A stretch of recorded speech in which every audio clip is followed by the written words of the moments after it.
it's weird how you take moments like that.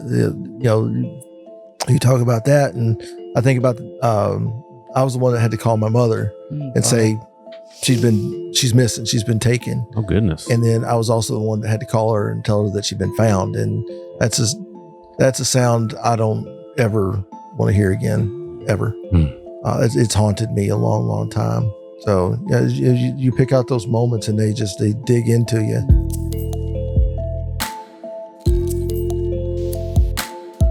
Welcome to Creepalachia. It is another one of those somber episodes, but those episodes that I also appreciate the family coming in and telling me the story about. And today we're going to hear about Valeri Brooks.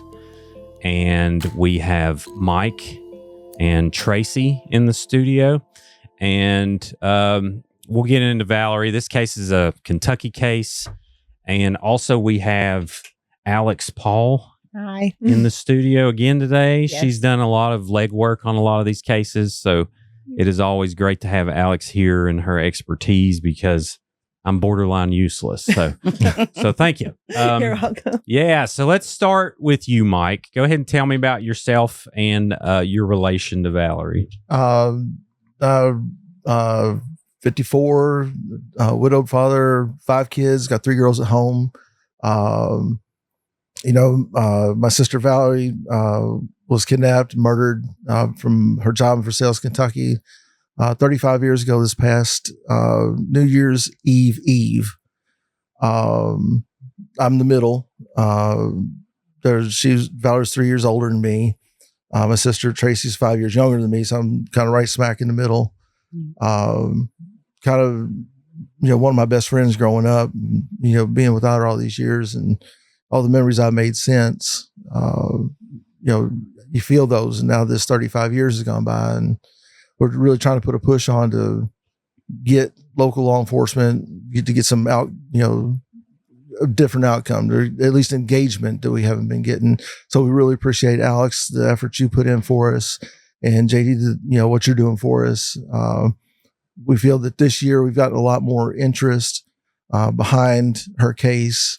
It's spreading further thanks to social media, which is something we didn't really have access to the way that we do now.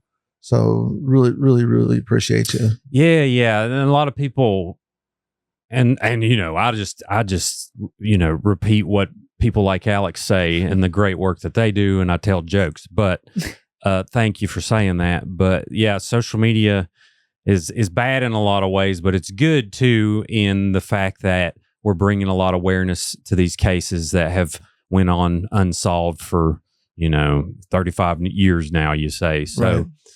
So thank you. All right, Traci, what about you? Oh my Lord. Well, I'm 50 this year.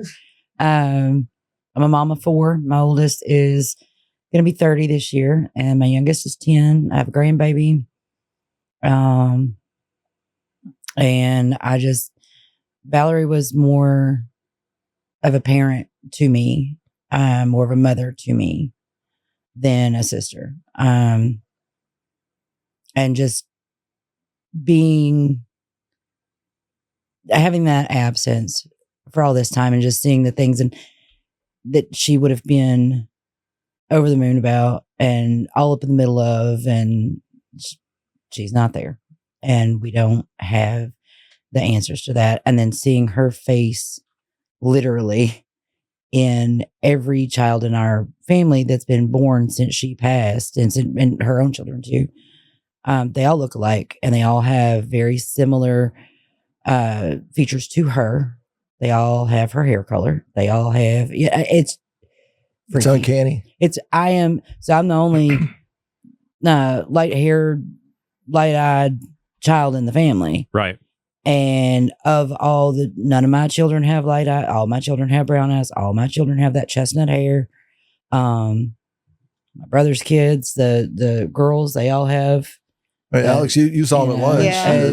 They all have, especially the 2 youngest. They look a lot alike. Yeah, and I thought the middle one looked a lot like Valeri. Cloud, yeah. No, Cloud's the oldest. Oh, oldest. Yeah. Okay. Yeah. She's shorter, so we get, I know. get Yeah, that's true. confused. Yeah. That's true. Ellen is to Cloud's chagrin is about 2.5, 3 inches taller Yeah. and 2 years younger. So Yeah. But yeah, so it's just, I don't tend to be the voice. It's normally my brother.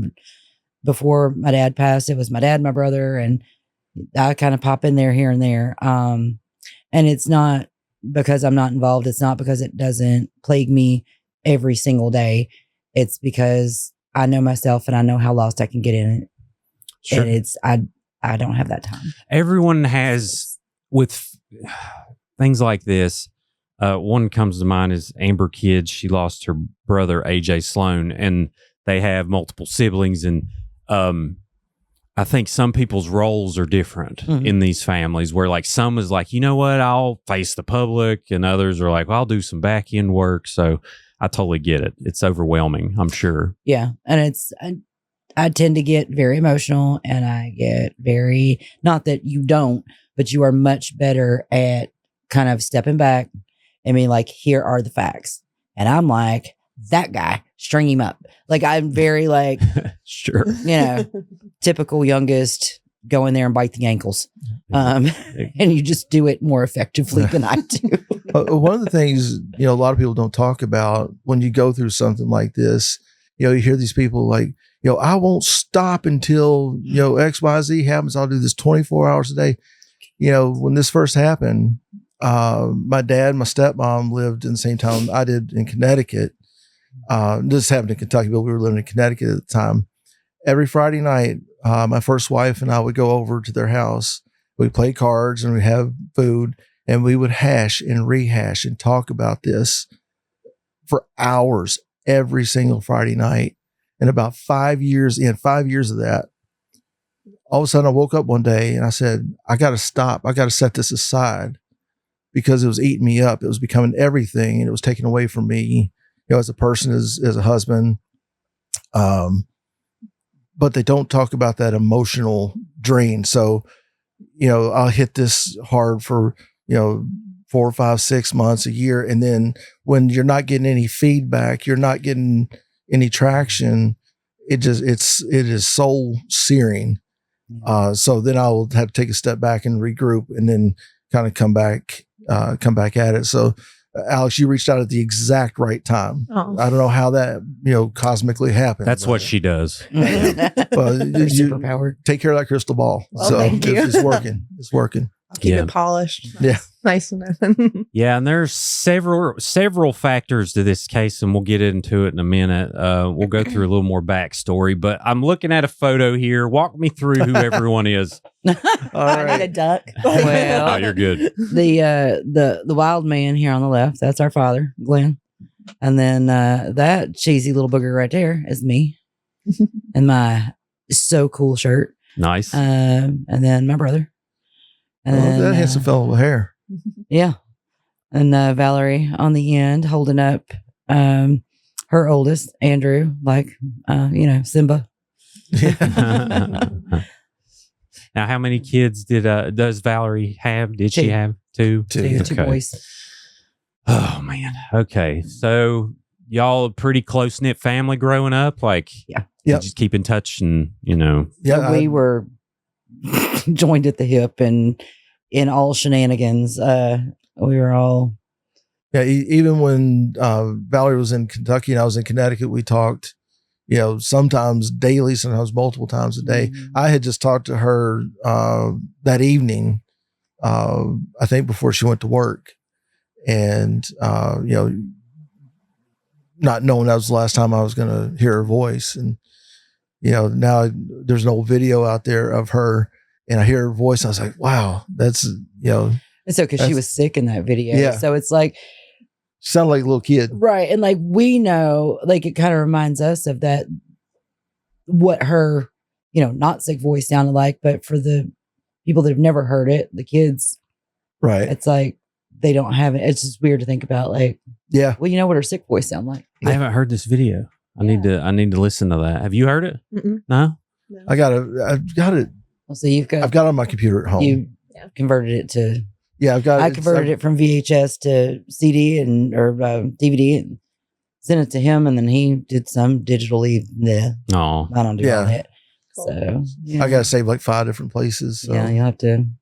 that's Get the it thing out too. there. You all were on the last end of, all these cases in the 80s and 90s and some early 2000s. Like these cases, people didn't necessarily have a lot of photos, a lot of videos, a lot of things just sitting around like we do on our phone now. Mhm. There's 11,000 on this phone right now, but Yeah. we didn't have that back then. So that stuff really is almost like gold, I'd say to you at this point. That was Well, the hardest part. When I was researching it, there was one picture of Valerie I could find. I had to ask them a lot, like, Yeah. hey, Well, it's please hard send to me find- some, like some people haven't seen before, or something, Yeah.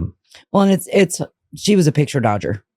She didn't. There's one picture you'll come across it. She's standing out in the yard in a pink shirt with a look, and I just want you to know that It's Oh, that one. was- yeah, that one. picture got my entire hind end kicked. So what are you doing? Because what she said to me just before she gave me that look was, "If you take that picture, I'm gonna beat you to death." And I went click and took off running. And that was a very typical pull out a camera look for Valerie. Yeah, Right. catch her. Yeah. Because Yeah. and that's there's a bazillion pictures of me now. I think you don't realize how these things. Obviously, there's That's the the Great overall. Smoky Mountains. Oh yeah, Mm. the overall impact, but kind of the way it shapes your behavior. I will take a picture of you whether you're uncomfortable or not. My son, my 19-year-old, Nate, not a big picture fan. He goes, "I'm just not very photogenic," and I'm like, "It's fine," but I'm taking the picture anyway. I don't like pictures of myself at all. I will never watch this podcast. Thank you. Don't worry. Watch it. Tell me about Oh, it. you I know. won't watch it because I I'll don't- be like, "Oh, We got audio only too, if it helps. Yeah, there you All go. right, Listen to okay. it. Tracy. Kinda like, do it like I this. don't care.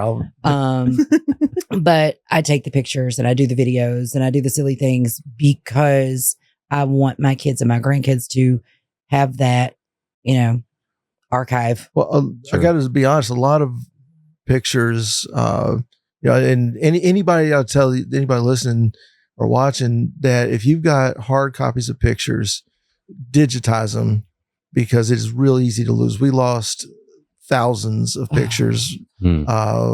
Years ago, my mother had a storage shed and was not.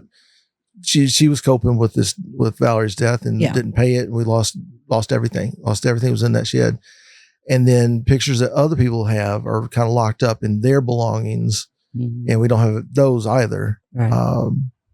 So yeah, if you have access to them, get them now. Yeah. You'll want them. Sure, yeah. So, let me turn Siri off here. Let's clarify. How old was Valerie when the tragedy occurred? 22 and a half. 22 and a half. Okay. So y'all, tight-knit family. How old were you at the time, Mike? 19. You was 19. Tracy was 14. Okay. And Tracy, I don't blame you for, a lot of people don't watch the podcast, but you look amazing. Oh, thank Okay. Yeah. I'm rounding the 40 corner and I'm excited to age. So, all right, let's set it up. Where did Valerie live at the time? She lived in Versailles in a little townhouse, right? Was it a Apartment. townhouse? Was it an apartment? It was an apartment. There was a quad, the 2 down, 2 up, Okay. over on Curry Court. Oh, she just moved there, so I hadn't been there yet. Right. So, Well, I mean, because when they had moved back, they were in Wilmore in the trailer down the bottom. oh, that's right. And then they moved to the apartment. It was a little 2-bedroom, little deal. Sure, yeah. And Versailles is outside of Appalachia, but it's pretty close. It's like middle Kentucky, right? Is yeah, that right, correct? right in the valley, right in the Okay. river valley there. right in the valley. And what did Valerie do for a living? She was working at Thornton's as a cashier. She was gearing up to. She wanted to take classes in accounting. We have he's passed now. Had a great uncle in Florida who was an accountant, worked for NASA, started his own business. Her goal was to get her degree in accounting and go down there and go to work for him. But then, things happen. So her biggest joy was her kids. And I'd say that was her number one job. Everything else was supportive of that. Yeah. So she had 2 kids and was supporting the family at Thornton's, which is a convenience store, like a gas station. Right. Okay. What type of area was Thornton's in? Is it still there now, or is it? Okay. Yeah, it's there now. It's been remodeled about a dozen times since. But it is right at a big crossroads between Lexington and Frankfort, actually. And it's kind of set in a right where one road comes into Lexington, out of Lexington, and then it intersects to the one that goes up to Frankfort. And at the time, there was only 3 gas stations in town that would be open late, and only 2 were open all night. And that was one of them. It was a 24-hour gas place. Was New Convenient not there at the time? New Convenient was, but Old Convenient was shutting down at like 8 or 9 o'clock at night. About that, yeah. Sorry. So there were New 2 convenient, old convenient. Yeah, there's 2 convenience stores. Like, I don't know if you remember back in the day, they've been gone a long time, but there was a store called Convenient. Yeah. Oh, okay. And back when like Minute Mart was a thing. Yeah, and yeah. It's kind of like New Testament, Old Testament. Right. All right, got it. And then smelled about like it too. yeah, that the Old Testament was across from the cemetery. Yeah, So, yeah, it sure was.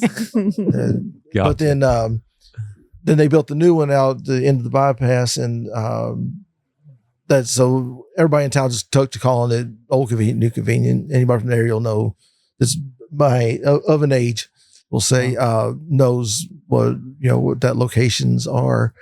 And one of the interesting facts of this case is there was a cop sitting, what do you say, 200 yards, roughly, maybe, from that store,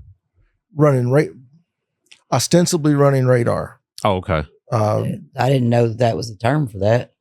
Well, the term Somebody is was running something. We understand allegedly that other activities were going on. Gotcha. That were taking of his time. Sure, yeah. And we're going to get into I think it's important to talk about frustration with the system too. Obviously we celebrate law enforcement when they do a great job, but Absolutely. It's important to talk about these experiences because, I'm a believer majority of them do the best they can, but there are some errors in the system that we need to point out, and I think we can get better. So that being said, what was her shift like? Like, what was she working at the time at the convenience store? Mainly, she was working what you would classify as second shift, afternoon to 10, 11 o'clock at night. Mm-hmm. And I was actually in Kentucky at the time. I did all kinds of things I shouldn't have been doing in Connecticut so that my mother would get frustrated and send me to Kentucky because that's why I want to be home. Oh, cool. And I want to be with my sister. And she showed up and picked me up and brought me back to Kentucky. So I'd been there about a week.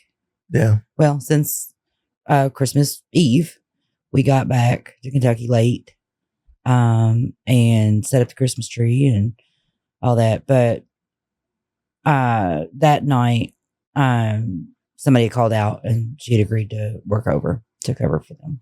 Okay, so you were at the apartment? I was at my cousin's house. Okay, and she was supposed to pick me up, but it was getting late and I wasn't sure. So I walked down the neighborhood grocery and called her at the store. Gotcha. And said, "Hey, when you pick me up?" She's like, "About that, I'm working late, so you can stay there or you can walk back to the house or whatever you want to do." I said, "I'll probably walk home." So I did. I walked home and one of the cops in town, I don't know if you you can bleep it if you need to. Are we gonna how was your experience with Oh, he was fine. He picked me up. He stopped and he goes, "Hey Tracy, you need a ride?" And I'm like, "Yeah," because it was cold and I was wearing a miniskirt because I was 14 and stupid. Right. And it was, I don't know what I was doing, but sound like you was playing 4D chess. Like, I want to go home, so I'm going to cause a bunch of drama. Yeah. Like, I want to go back to Kentucky. And that's what I did. Yeah. And I got there. It was effective. Yeah, it was effective. I mean, when you're 14 in Connecticut and you decide to date a Latin king and let your mama know it, Tends Yeah. to work. You did? I did. Wow. I did. Which that's a gang, correct? Uh-huh. Okay. That's Rather- intense. Yeah. I want to go home. Oh, man. So yeah, so Kid picked me up. And he was like, are you going back to the apartment or are you going to the store? Mhm. Because they, the cops, they come in all the time. And every night I had been up at the store with her, just hanging out for that last part of her shift. I said, well, just take me back to the apartment. If I want to go to the store, I'll walk over there after, because it wasn't that far. Sure. So that's kind of how that went.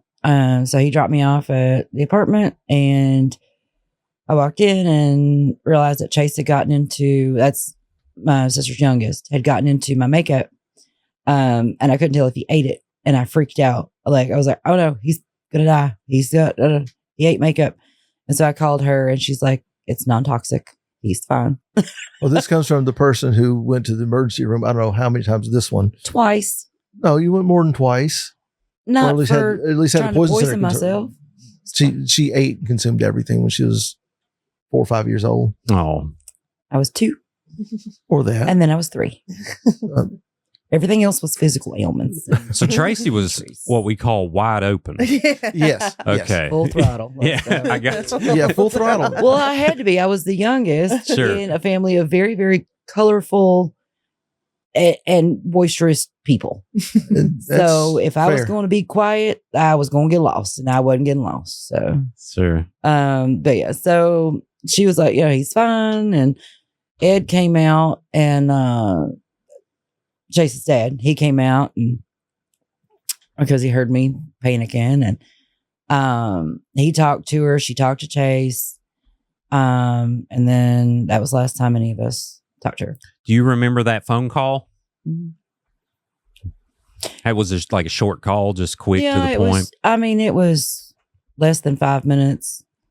I called her because I was just, this is such a weird detail. It doesn't mean anything, but looking back, it's just one of those things that I have a hard time. And I don't think I talked about it for a long time. I know you know this, but when I was trying to figure out if Chase had eaten any of the makeup, that's all. And I was like, let me see, buddy, let me get it in your mouth. And he just, the most pitiful voice, he hollered, "Mama." It was just, I thought it was weird in the moment. I'm like, bro, it's me. It's fine. And you're okay. Mhm. And then that's, went on. But looking back, I'm like, God, that gives me the willies just thinking about him hollering for her. It's weird how you take Oh. moments like that. You talk about that, and I think about I was the one that had to call my mother and say she's missing, she's been taken. Oh, goodness. And then I was also the one that had to call her and tell her that she'd been found. And that's a sound I don't ever want to hear again, ever. Hmm. It's haunted me a long, long time. So yeah, you pick out those moments and they dig into you. You don't remember what you had for breakfast, but you remember that the sound, the smell, all of it. Comes back. Yeah, I can imagine. And then you spend all these decades just thinking about these little moments of like, I wonder if there was something to that, like you were mentioning. Right. Yeah. It's like, was there a disturbance in the force? Did he feel something? Because, kids are so perceptive. And Sure. I mean, nothing had happened at that point, but it's like, I don't know. It's weird. How far away was the apartment to Thornton's? I mean, quarter mile, maybe. Quarter. So it was like right there. Did she walk to work or anything? No, she drove. She drove. Okay. All right. She drove out Camaro every chance she got. Oh, she had a Camaro? Yeah. Nice. Yeah, she just bought it. Maroon Berlinetta with a dark green hood. Of all things. Listen, weird. I'd drive it now if I had one. I would too. So- I would too. Yeah. Some funsies. All right. So 1982, and this was on, what was the date? 1990. Or 1990. Yeah. Oh, why did I say 82? That's That was the World's 35 Fair, years I was trying Knoxville. to. Yeah. Yeah. Numbers running together. Sorry. That's all good. So, and the day was on, December 30th. it was New Year's Eve, correct? Yes. It's New Year's Eve. New Year's Eve That's when all. she went to work.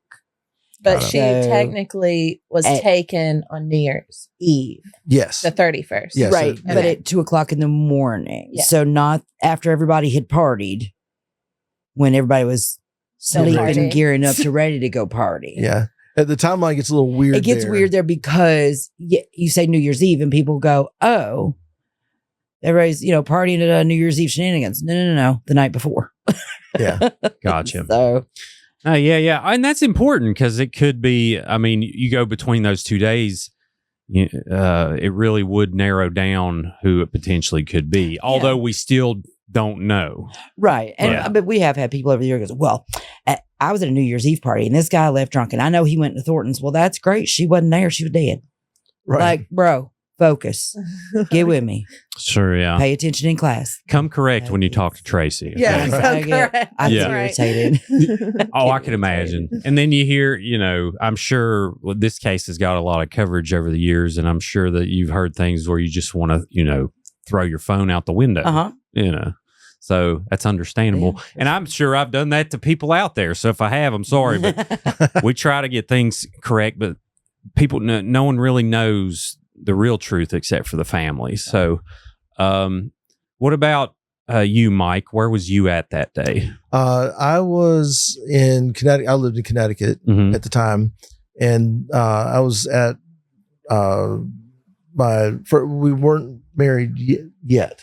Yeah, we didn't get married till 94. Right. So we weren't married yet, but it was my first wife. We were dating, and we had stayed in a mother-in-law's quarter that her parents had their house. Oh, cool. So that's where I was when my dad called. And it's about, I'll say it was like 2:15. It was quick. The Because- time I get super muddy on the time, and I don't know if it's just because of how long it's been. Right. We've heard different timelines for things, and Yeah, the things like timeline this. is kind of gone anywhere from 140 right to 2 to 205. It's right. Like with me, even like I'm thinking, oh, okay, well, I talked to her probably around 11:30, but after you and I talked, the more I thought about it, I was like, she's probably closer to like 1 a.m. when I talked to her. Mhm. Yeah. And then I'm sitting here going, well, I don't know.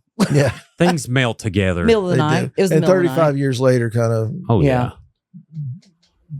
blurs the edge a It little does. bit. It does for sure. But yeah, my dad called me, which, this is, we didn't have caller ID. He did, but it wasn't as ubiquitous as it is now. But anybody calling that time of night That ain't good. that wasn't a common occurrence for Yeah. me. So I pick up the phone. It's my dad. First words out of his mouth he goes, "They've taken her." I went, "What are you talking about?" He goes, "Valerie." I said, "Who's taking her?" He goes, "She's gone." He goes, "The cops called and she's gone. Grandma Joe called, you just need to get over here." And he lived about 4 miles, 5 miles. I was there much faster than I should have been. And we basically kind of stayed up all night, almost a vigil with beer. And we were getting phone calls. The way we heard so fast was our grandmother, Betty, had a police scanner on her bedside for years. And that thing was, if it went to 10, she had it on 12. Right. So I think everybody's granny in that I think small so. towns have that. Probably still. Oh, But yeah. definitely They back still then. do. People still do, yeah. Yeah. I kind of want one, but you got to get the trunk units now so you can hear the good stuff. Yeah. But Yeah. that's like $500. Right. I don't know if I'm $500 worth of nosy or I'm not. not that committed to I mean, being that's like- aware of the loop. That's only like Yeah. 2 years of Netflix. I mean, it'd be worth it. There's that. So There's that. let's go.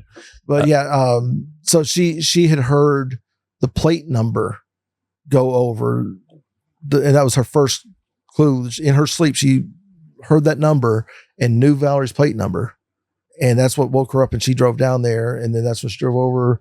And I'm not sure at what point she called Dad, because it was somewhere in that loop.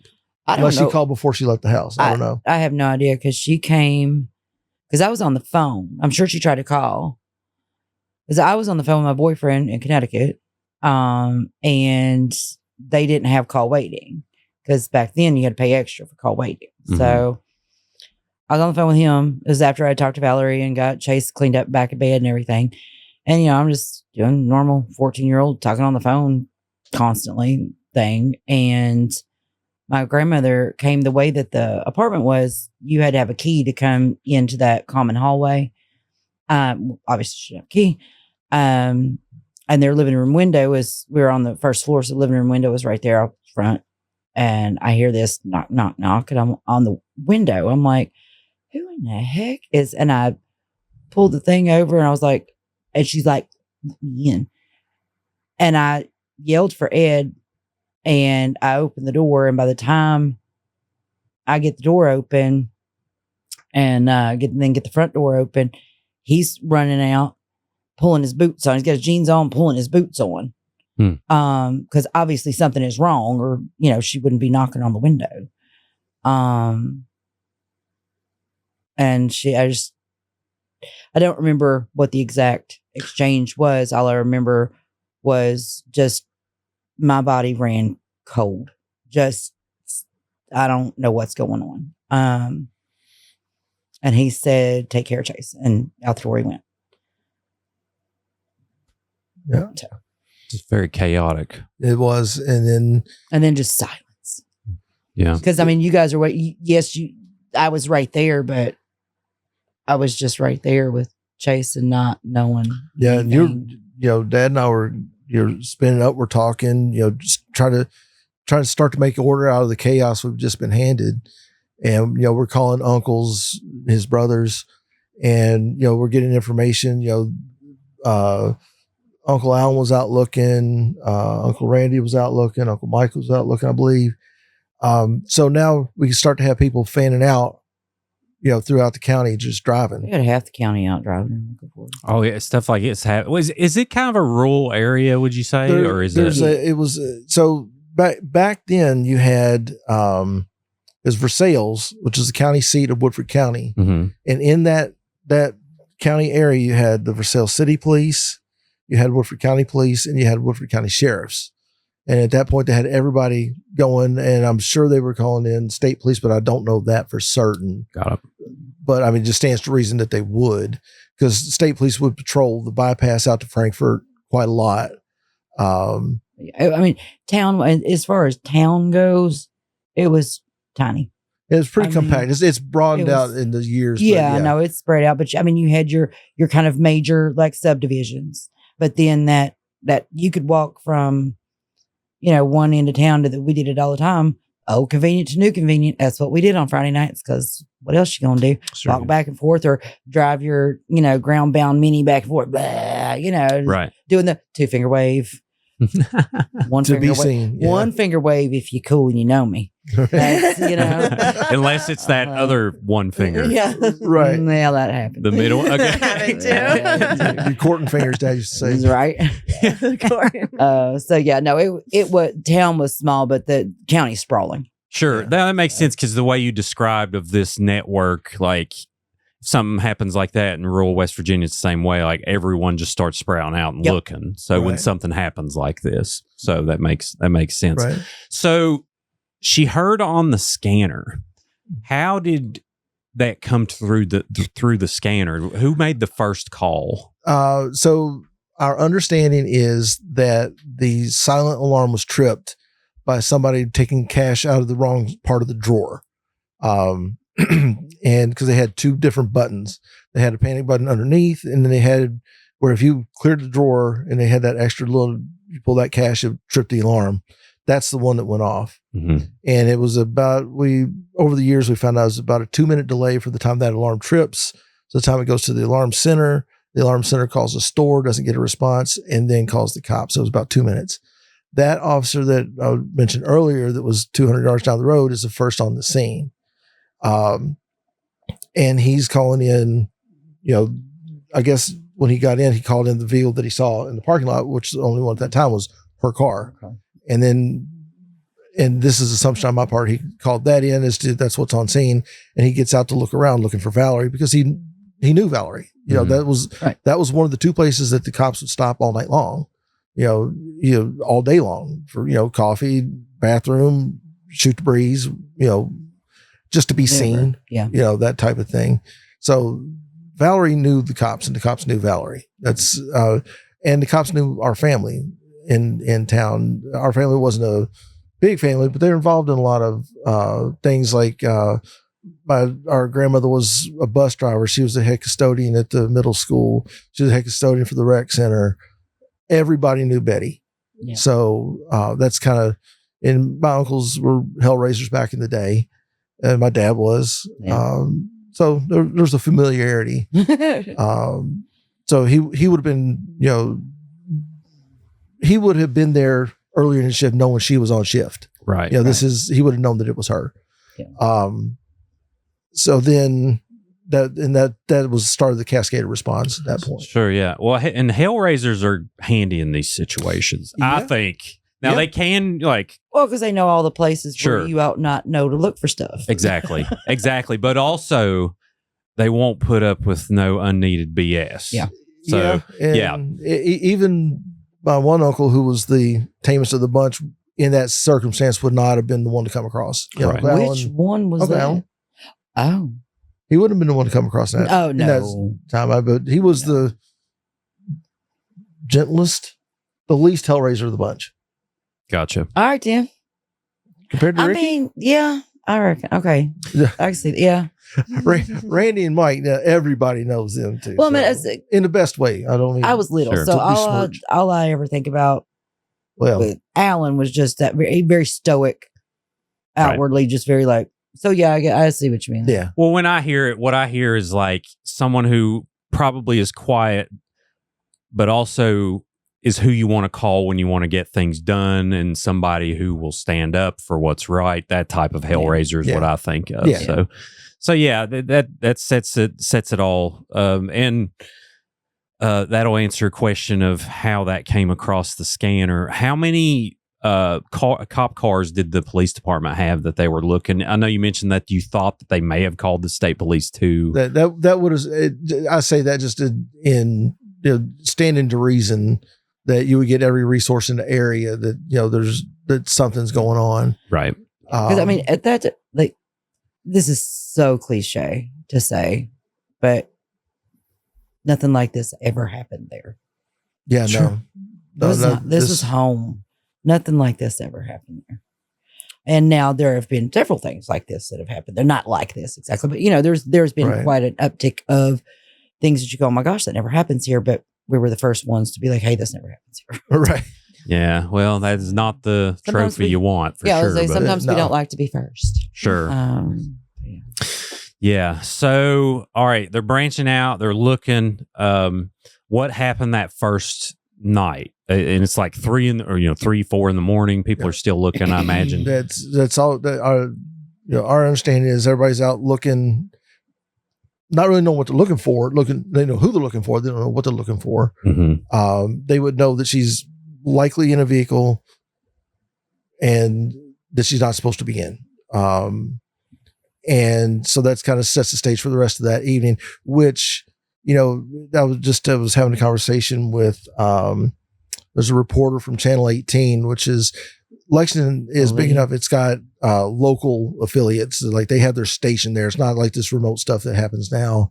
So Channel 18 is the NBC affiliate, and right there in Lexington, and they have been kind to us from beginning to end.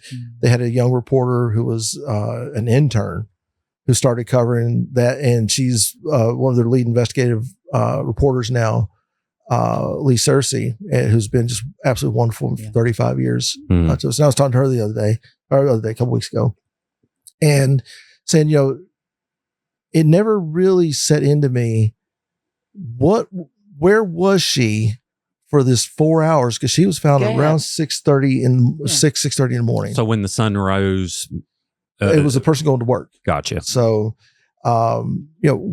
where was she for this 4 hours? That there were people out looking for her, where any stray vehicle would have stood out like a absolute sore thumb. Mhm. Because all you're going to see at that time of night are the newspaper carriers, and they knew who all those people were. There's only about 3 of them. Mhm. They would know all the security guys from the farms, because there's a bunch of thoroughbred farms in Woodford County. Yeah. So you would have stuck out if you were constantly moving. So in my mind, and I'm sure we'll talk more about it later, but whoever took her and went to a place and basically went to ground at that point. They weren't moving around, or somebody would have seen something. Yeah. Well, and that's something that came up when we were talking, is trying to control somebody who's fighting you in a vehicle for that amount of time, whether the vehicle is moving or not. And Valerie would have fought. Oh yeah. My God. Yeah. Yeah. And she was, you can't tell from she was 5'8", 5'9". 5'8". Yeah. So she was not a, you weren't picking her up and carrying her little anywhere. wispy Yeah. girl. She's, listen, we corn fed. Right. I got you. And she had a lot of defensive wounds. Yeah. Correct. Yeah. Right. Which we'll she definitely did fight. We'll definitely get into that. So, describe the scene where she was found. All right. So I'm going to describe it two ways. Sure. Because the first way is what we knew for 34 years. Yeah. And we have come to recently understand that it was not as billed. So we were told where she was found, just kind of logistically, was off of a main road. It was a private drive to about 8 houses, different families, just a private drive back to their place. It looked like a driveway, and it was kind of hidden even then because it kind of came on an angle off the road. It wasn't a straight on. No, you did want it like the road kind of goes, and the lane went like this, but then it cut back along a ridge. Okay, I got you. Yeah. So, and then you kind of follow that ridge back around, and then you started to get to the houses. Valerie was found after the first house, and then there was a pretty good gap to the rest of the houses. She was found laying in the middle of the road. at the corner of the driveway. Yeah. Yeah. I always say that almost for effect, to be honest. Yeah. Yeah. But yeah, it was kind of to the corner, but not in a ditch or anything. It was No. she could not get around her without going off the road to get around her. Right. Oh, really? Okay. So- and so this was a dead end street. Yeah, it was dead end. Yeah. Got it. And there wasn't a street sign. There wasn't any indication that this was anything. A community of any sort. It just, Right. So for 34 years, our thinking is, this is, to know that was there, you had to either live back there or you worked on the houses back there, or it was absolute complete blind luck. But where it was nowhere near. If you were trying to get out of town with a kidnapped victim, you would be heading for a highway. You wouldn't be on back roads. Mm-mm. Because everybody knows, I'm sure you got them here in West Virginia. You get on the wrong back road and it don't go nowhere. But just like that. It just stops. Don't go nowhere. So, either they were extraordinarily lucky in finding this kind of reclusive spot, or they had knowledge of it. And our understanding was that the scope of people who would know that spot was very, very small. Mm-hmm. Come to find out, that's not the case at all. No. There were several families back there that would throw big parties. My understanding is that there were people involved in drug trade, or had previously been involved in drug trade, that lived back there.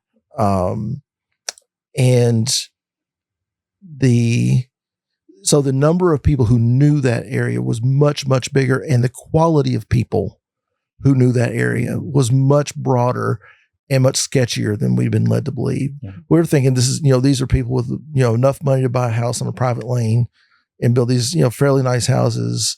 So these are people with a little bit of money, just wanted to be left the hell alone. Mm-hmm. And I certainly understand that, right. But that was not the case. So that came through with the discussion with the lady who found her.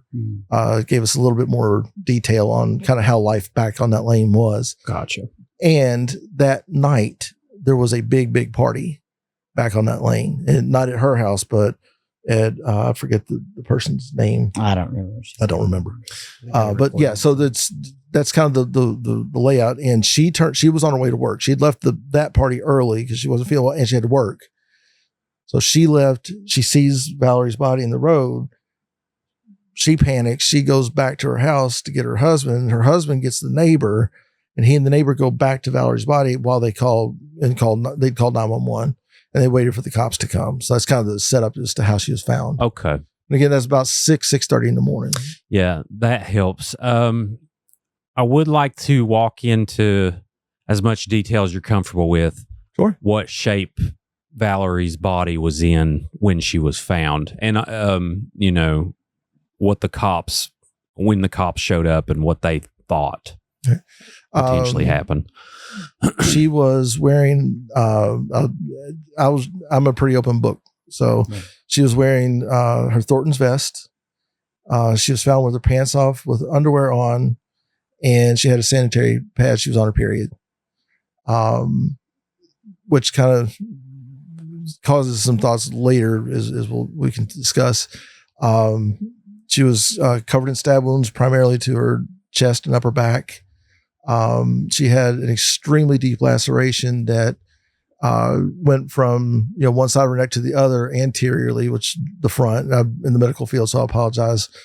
And those wounds were so deep that there were knife marks on the anterior portion of her cervical vertebra. That's how violent this was. It appeared to be an attempted decapitation. Being our understanding, it was a 3-inch blade. So to decapitate somebody with a 3-inch blade, to even get close, is a pretty aggressive.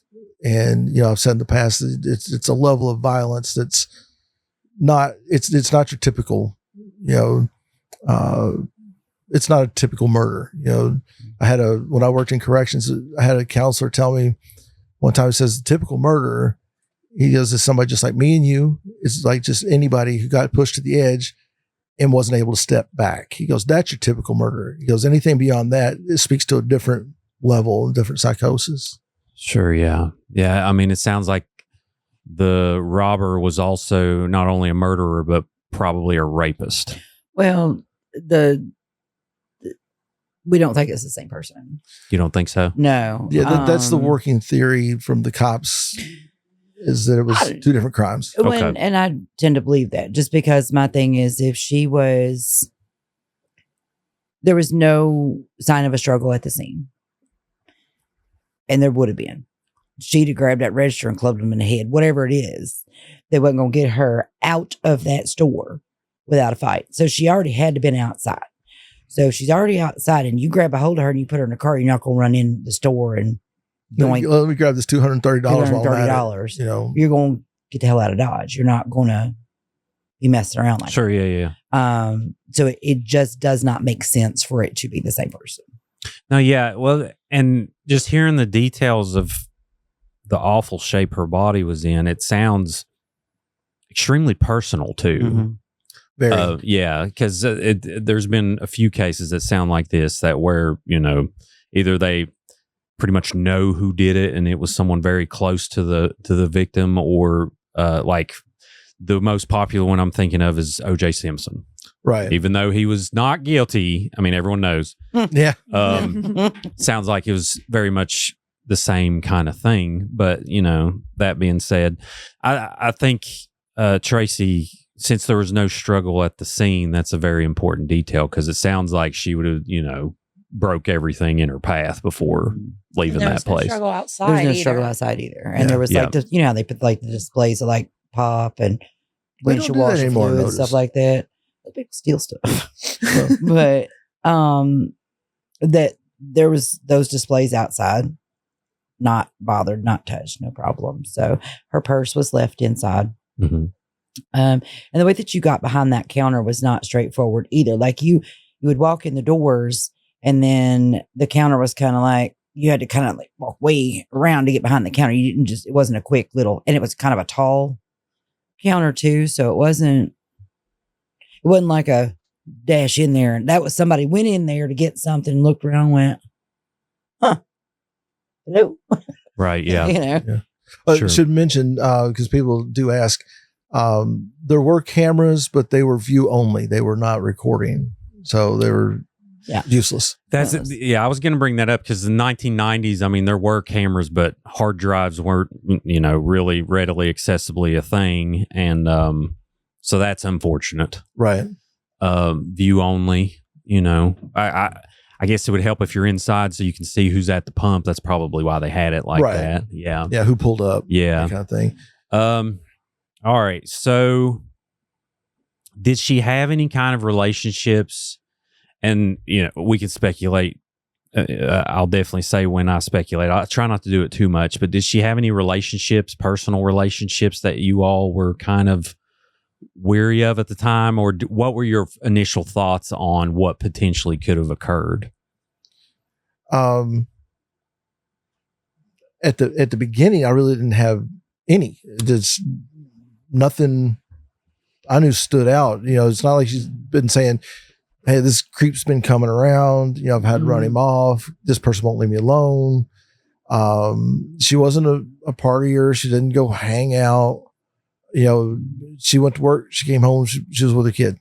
So that limited that. But then, as we progressed with the viewing, visitation, the funeral, this dude shows up with the girl who she had worked a shift for, a lady named Anna.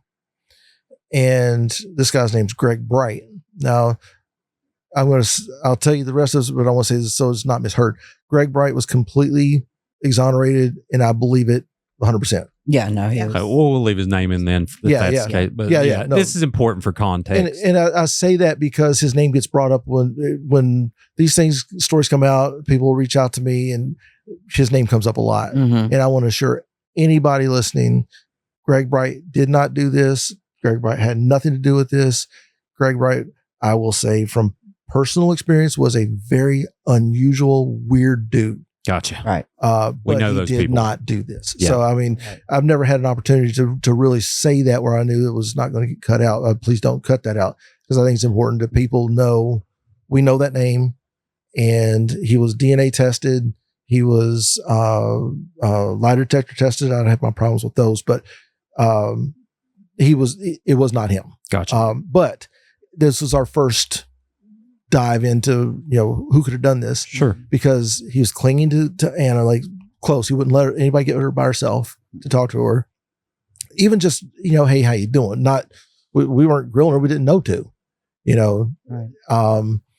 And he was kind of insinuating himself into the service because he was a lay preacher. And I think he even did a little something. He said a prayer or something in there. I have about. Yeah. I don't remember. But so that was our first. And for years we had that was our guy in our heads. Why would somebody insinuate themselves in this situation when his girlfriend was the reason my sister was there? Mm-hmm. But as years passed, they did the DNA testing. They were able to exonerate him, and he has since passed in a car accident. Yeah. So I just don't want to, I don't feel it's fair that people keep bringing his name up. No, yeah, I appreciate you bringing that up, because obviously this is emotional stuff, and we sometimes point our finger at the wrong people, and it's important to acknowledge and to know that. So I get it. And this was like satanic panic years. Oh yeah. So I don't know if that came into play. But we thought about it. Did you? When people reach out, and that's another thing. People, and I heard it was okay. Yeah, the stories the people will reach out and tell sure you. You call that bridge down in Millville Crybaby Bridge too, don't you? Sorry. Oh, is there a whole backstory there with that? No, it's just one of those things where like you'll have those people.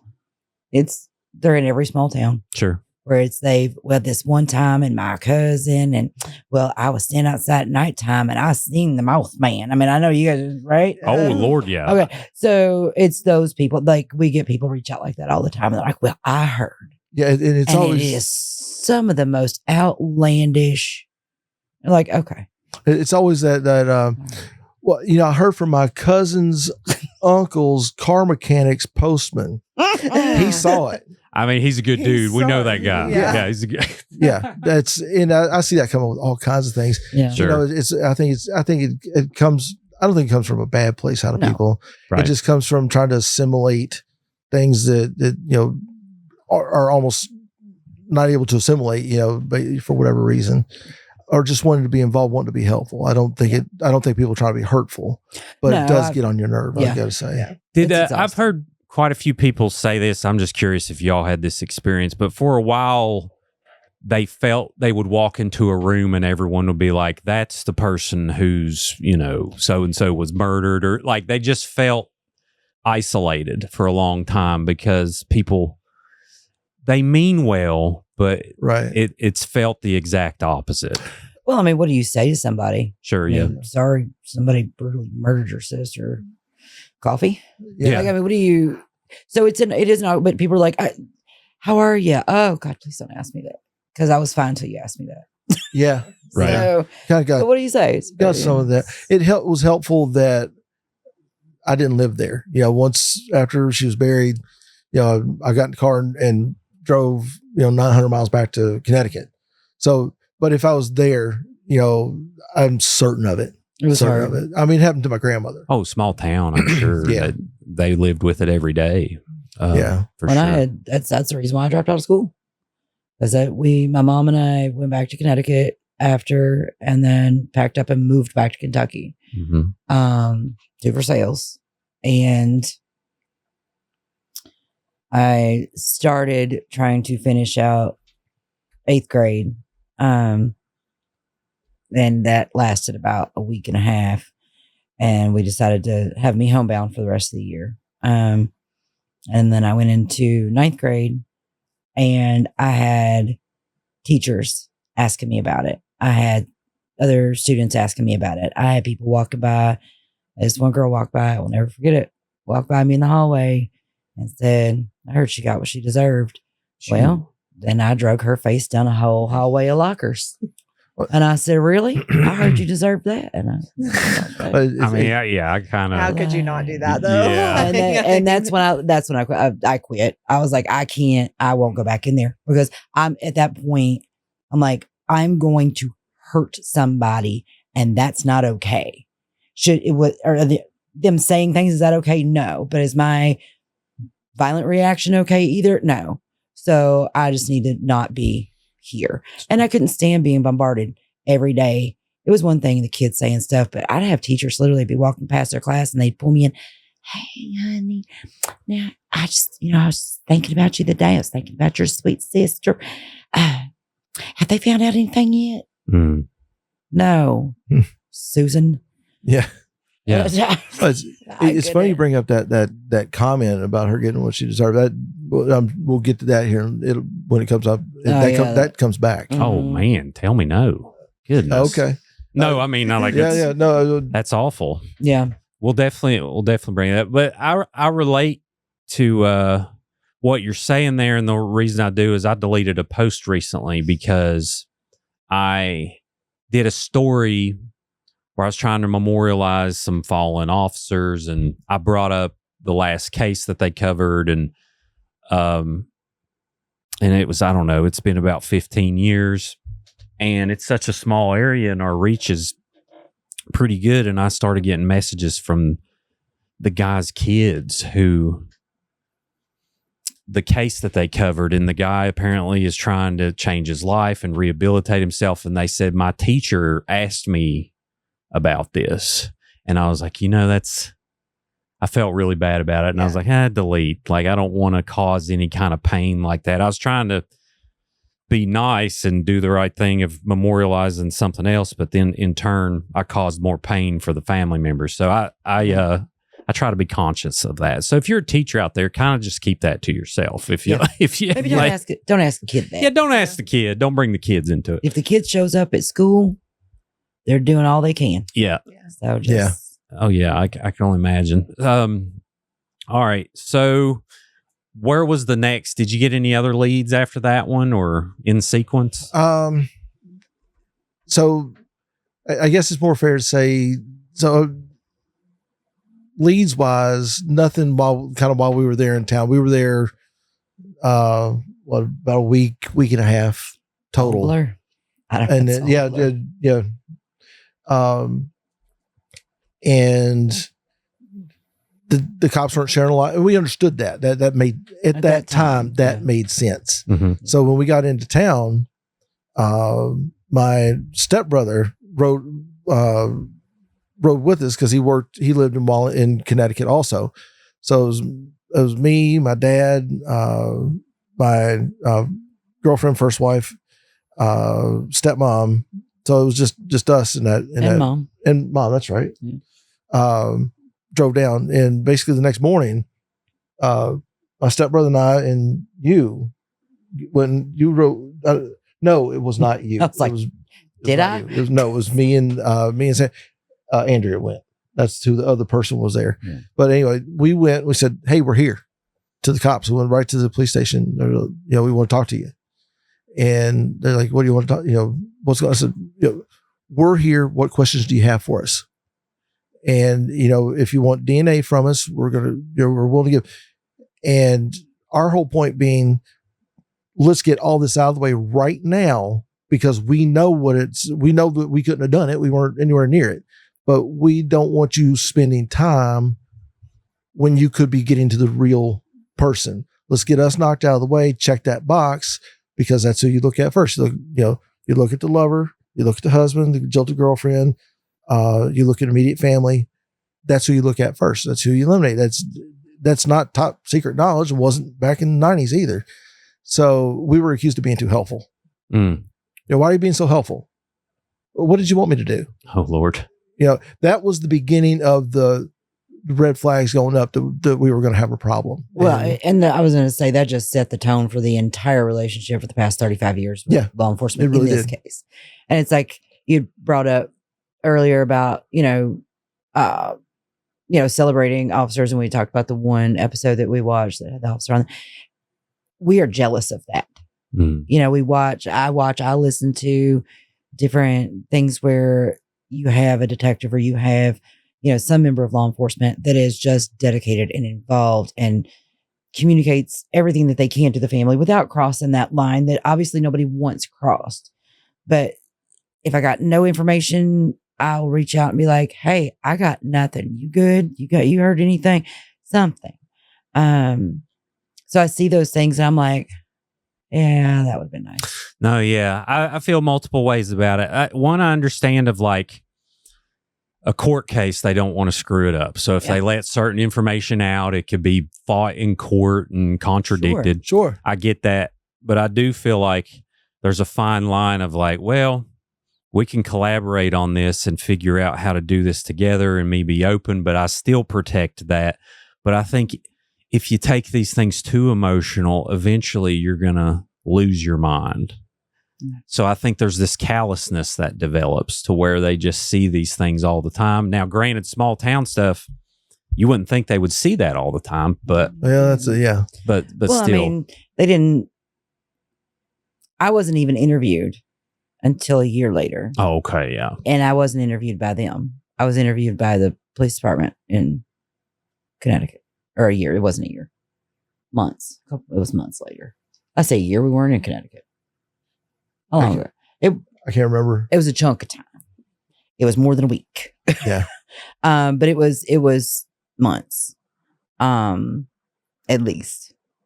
And you were the last one to talk to her. Right. And I was with her at the store all the time.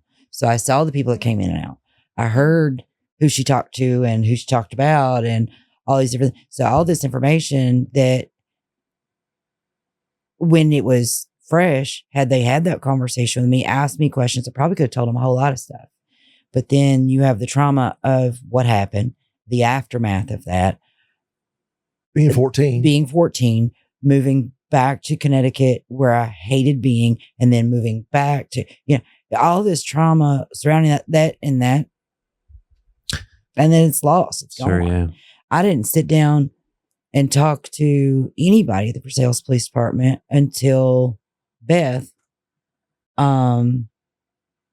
several years later. And they probably didn't have a really highly experienced detective with these types of cases, right? Well, this comment has come up fairly in the last few years, because I've been saying, I tried early on, because living in Connecticut, we have a gentleman named Dr. Henry Lee, he was the head of the Connecticut State Police Crime Lab.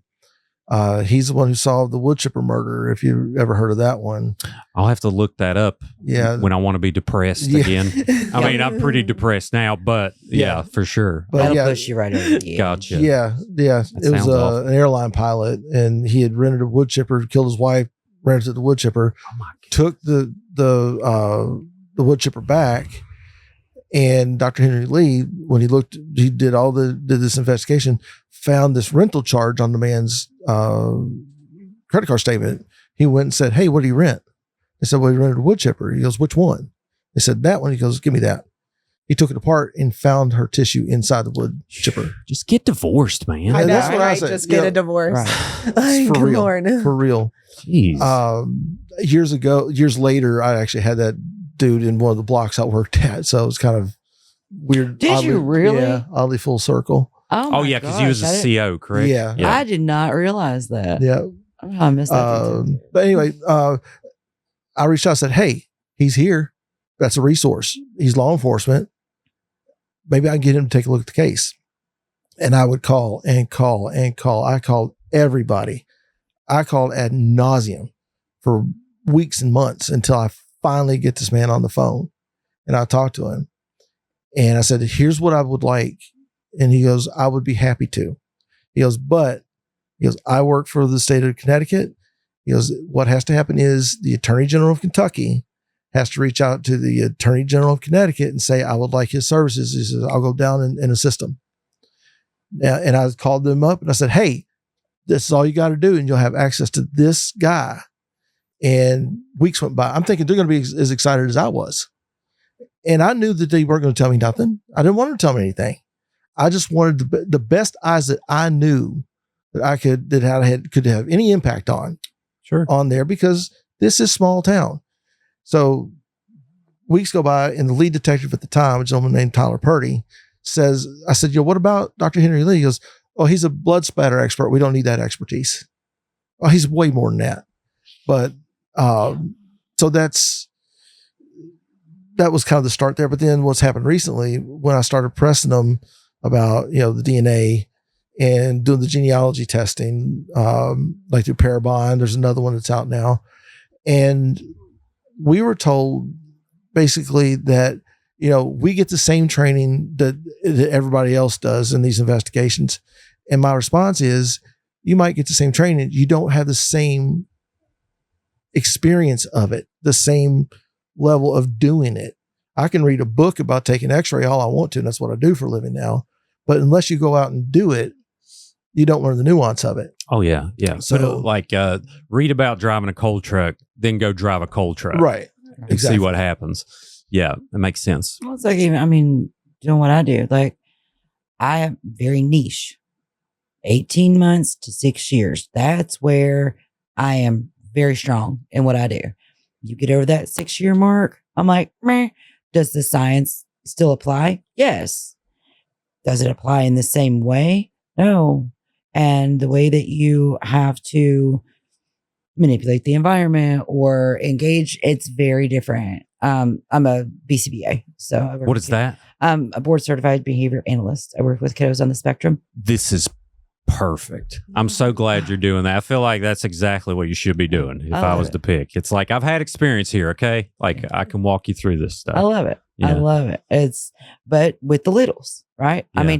Can I help and can I consult and can I support with older kids? I can, but the older kids don't think I'm funny. The little ones think I'm hilarious. The older kids are like, well, I wasn't talking to you, ma'am. Yeah, Siri spoke up for you on that. Seriousness on your business. But yeah, so it's the same thing. Like I guess you can do that anywhere, but yeah, it's what's your practice? Right. There's the book and there's real life. Sure, yeah. Well, in this time period is important to lay out too, is DNA was just becoming like a thing. Right. So I don't know if it's necessarily in the protocols. I know some cases we've dealt with from like the 70s and 80s, they collected stuff for the progression of technology that they could test later. Right. How has DNA been involved with Valerie's case? That's an excellent question. we don't know. We don't know. We've been told that they've done testing. Now, let me, a detective did let slip something that they shouldn't have. And that is, they let me know what kind of DNA evidence they had. So now I know that it was a male. They had sperm. And then it further came out that it was likely in her mouth, which goes back to what I said earlier about her having a sanitary napkin. If rape was the goal and they found that, did that send them into a rage? That what they wanted, they weren't going to have in their, for whatever their mindset was. So we end up in this situation, and I don't know. So DNA degrades differently, much more aggressively in the mouth. Mm-hmm. So they have their special collection techniques. Did they use them? Who knows? They didn't secure the crime scene. They were walking around the crime scene smoking. Like when they rolled up and they found her body, when they first responded to the scene, they rolled cruisers right up almost next to her. So there goes tire prints. And there's the environment was right for tire prints. This wasn't blacktop. So they contaminated the scene. And that's from the eyewitness who was standing right there watching them do it. I'm not speculating on that. Right. We're not guessing. And he told me himself. Yeah. That's lack of experience. Right. And that's exactly that. It's that lack of experience. Stop back there, pick a path, walk in, look at the path as you walk, things that seem would be just common sense. But so we've been told that they cannot submit this to CODIS because they don't have enough markers, and they have to have a certain number of genetic markers in the sample to submit it to the CODIS, and they don't have enough. So here's my and thing. Apparently they don't do partial. And I don't know enough about DNA, and I don't have the capacity to learn it either. So if y'all know, if there's not enough to submit it to CODIS, how has there been enough to eliminate people using DNA? Yeah, that's something we talked a lot about. Is that and I can't get that out of my head since you mentioned it. I'm how can they eliminate people? Right. And it being sperm, that's different than like a blood marker or something. Like the markers would be there more likely with sperm than anything. And it brings up so many questions for me, because I've said, I know you can't tell me exactly, but can you tell me the what kind of categories of information did you get out of that? I don't want to know what you got out of it. Give me in the ballpark. What are we talking about here? Was it worth doing? Because these are destructive tests. They're, as they do these tests, they're losing sample as they go. At least on some level. I don't know what level that is. But they also never talk about, did they look for hair fibers? Did they do something as basic as scrape under her nails? She fought. Her fingers, she had broken fingers. Long fingernails, like gorgeous, like we call them her claws. Mm-hmm. So, and as I recall, I don't recall in her autopsy, because I do have it, reading there's like any bruising around the head, indicating that she got struck in the head, knocked out. So did this, somebody could make the argument, well, they knocked her out, they did these things, then they killed her before she ever came to. I don't believe that for half a second. No. So, where is these other avenues, and what are you doing? And I've asked this question, and again, I've said, I understand there's a lot you can't tell me. I don't want you to tell me. That's not what I'm asking you for. What I'm asking you for is kind of, where are you in the process? We did this type of test. I can go then look up and see what that type of test shows. You don't even have to tell me. Just tell me what type of test you did. And this kind of came to a head about 7 years ago when Parabon Labs came out. They solved the Golden State case. I was like, right there. Yeah. That's where that set me off. And I reached out to Parabon Labs. I said, I know you can't tell me, just tell me the process and the cost. I know that I can't ask you for it. I'm not asking you to do something you can't do. Just give me the information. And they were very kind. They gave me the information. They said, here's the process. Here's a link to the form that they but this is how it works. I'm like, all right, great. I sent that to the chief of police at the time. And he goes, I'll look into it. And that's kind of the last I heard of it. But in the meantime, I reached out to the attorney general. I reached out to the governor's office. I reached out everybody. I've gotten when I get in that mood, nobody's email is safe. I'm or their voicemail. Sure, yeah. Well, good for you. So I ended up with a special liaison in the governor's office, lady named Carrie Aldridge, and we talked. I said, "This has been our experience.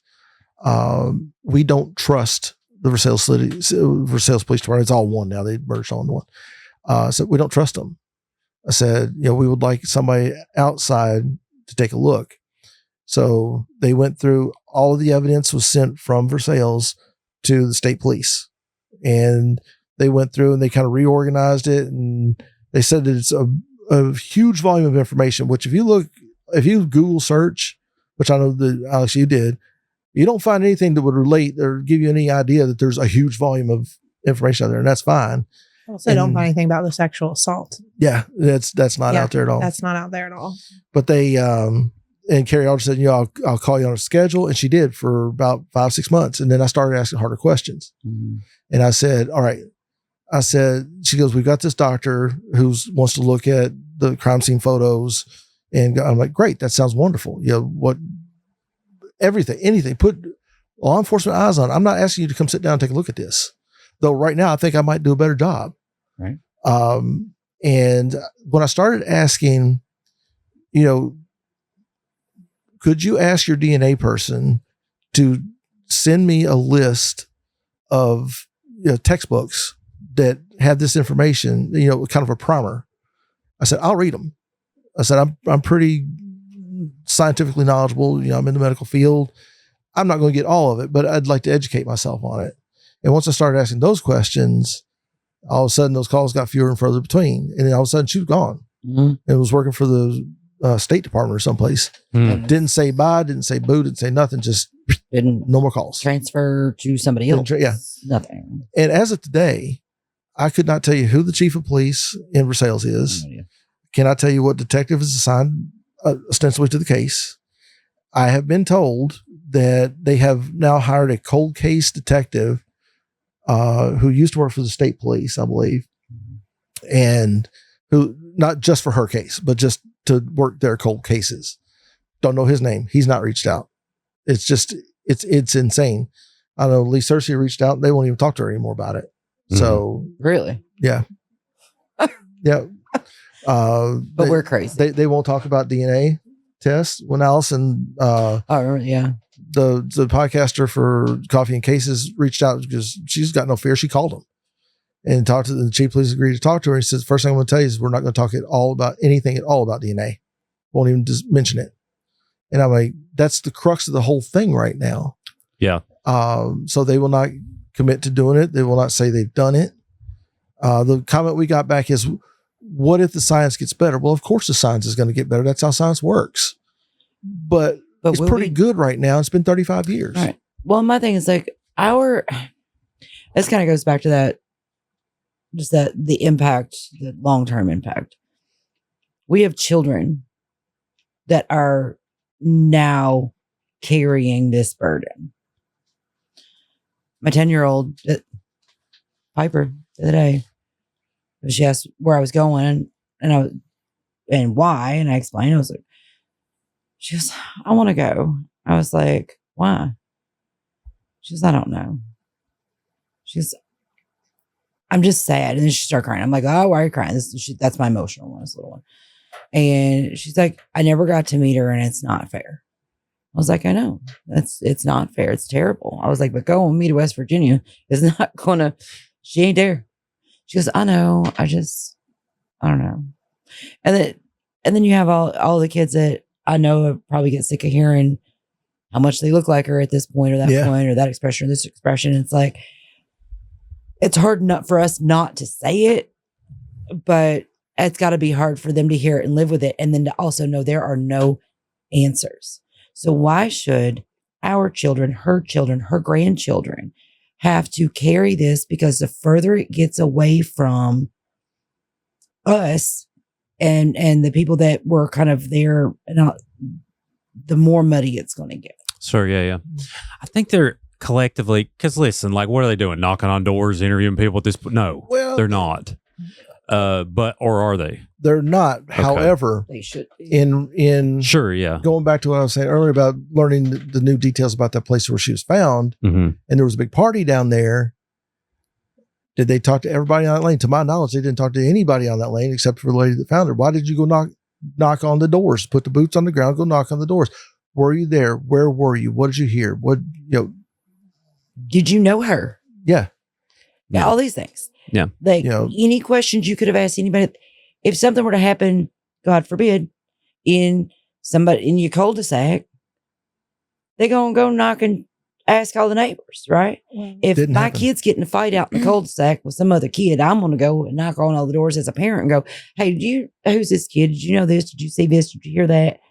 So why for this would you not do that?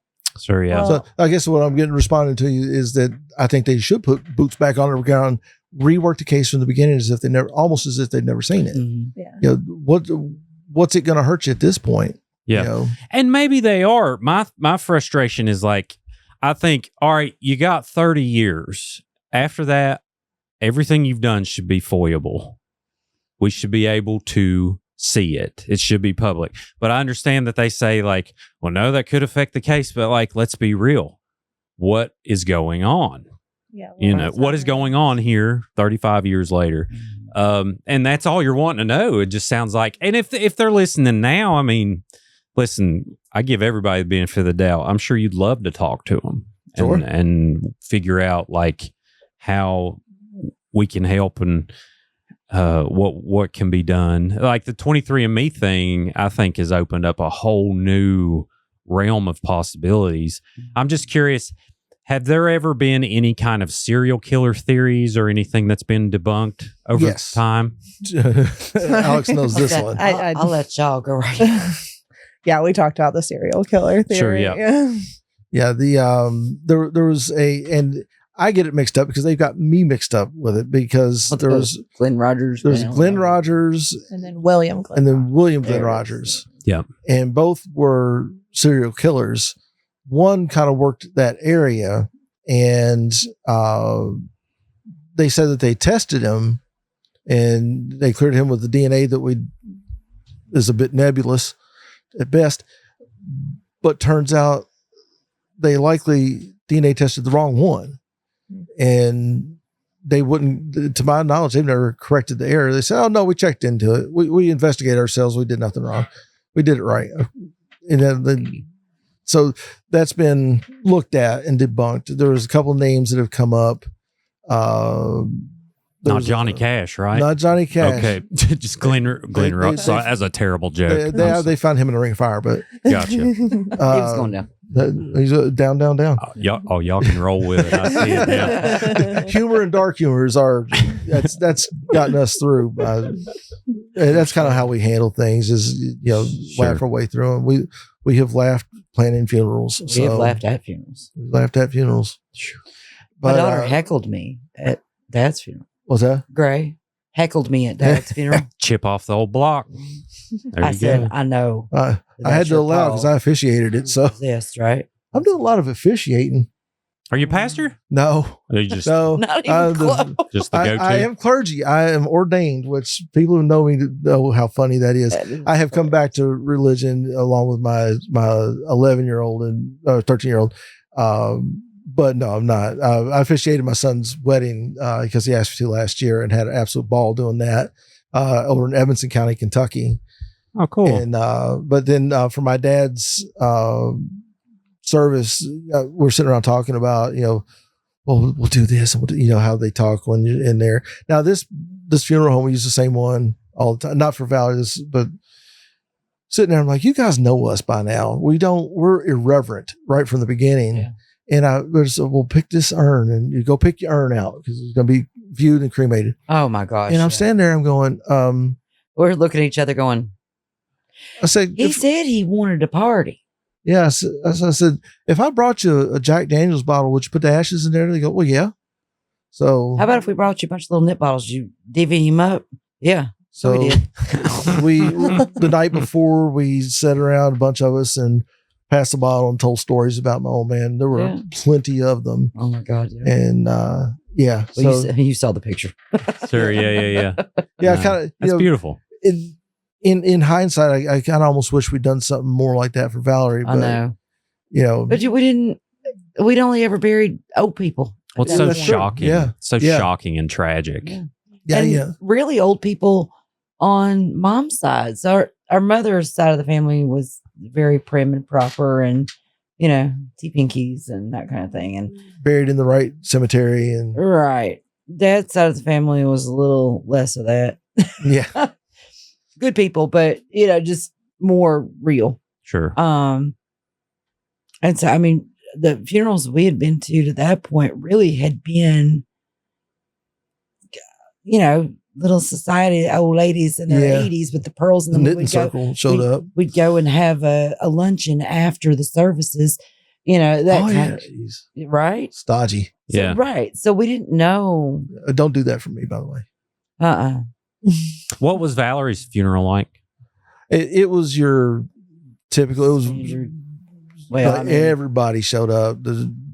From town. Big turnout. Line out the door. The line of cars because she was buried in Lexington Cemetery, which is the big famous one in Lexington. And it was 8-10 miles away. The line of cars was like 2 miles long getting out there. And I'm watching as we're getting on the road and I'm watching all the cars behind and I'm like, man, that's all for her. It was surreal, absolutely surreal. I rode with Sam. Okay. Yeah. I couldn't get in that I was a pallbearer, so I had to limo. I couldn't do it. I was like, nope. Sure. I had to ride up front. Has there ever been a solid, and for those who don't know, me and Alex, we covered this in passing in a previous episode if you want to hear the short version, but has there ever been any solid suspects that you still believe, and we don't have to mention names there, but do you believe you know what happened at this point, or are we still unsure? I speculate. Mm-hmm. I'm doing this based on the information that's available. And this is, I'll say this about, the cops not talking to us. In the absence of that, they leave us to fill in the holes. And that's what we've done. So I don't know exactly what happened, but something happened that got her into a vehicle that was nonviolent. And that would be somebody that knew her coming up and saying, hey, there's something going down at your house. Let me get you there. She would not even think to close the doors of that store. Something happened to Chase. That would be all it would take. Tracy got hit by a car walking up. Yeah. So something. So that would either be somebody she knew or a police officer. Mm-hmm. My current speculation is it was a police officer because, and I would preface this, there's pure speculation. Yeah. But what better vehicle to move around a county in a county that's looking for somebody than the car that's looking for somebody? So it's meant to hang on to people in the back of it. Right. So that's one. Another would be family of a police officer, because I feel in the absence of other contradictory information, I feel that things are being handled in a way that it could be a cover up. Now, whether it is or isn't, I'm left to speculate, and that's my free right to do so. It was somebody that was on that lane. Now, as I've learned more information about that lane, that's actually where I lean is it was somebody that was on that lane that night. Yeah. Either somebody that lived there or somebody that was at the party.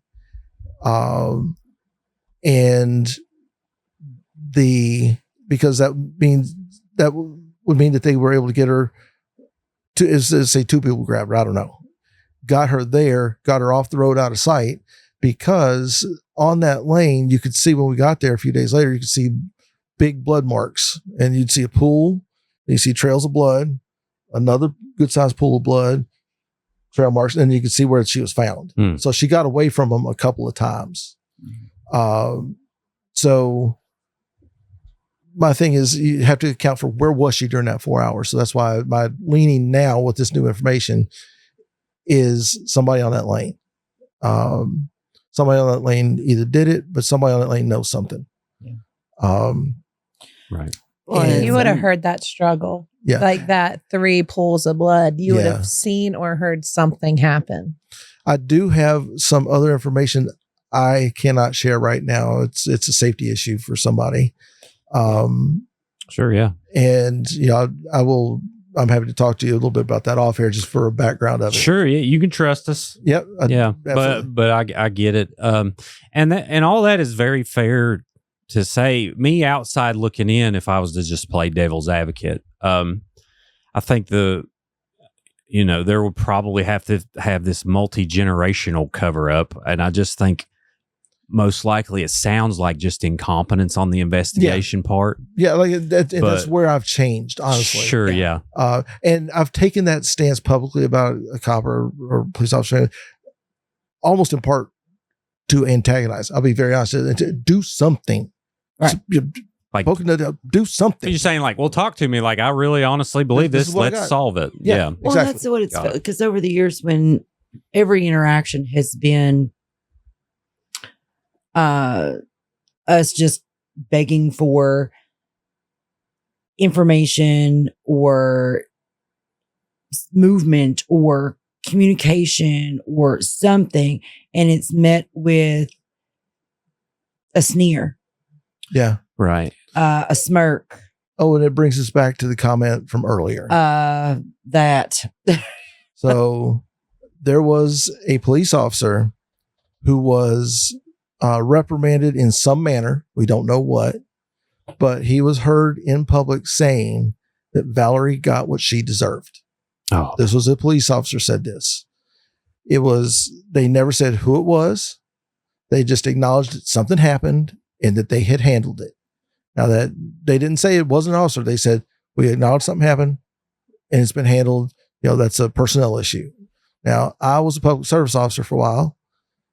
And when I worked for the public, I think the public has a right to know. My personnel file shouldn't, as a public service servant, my personnel record shouldn't be private.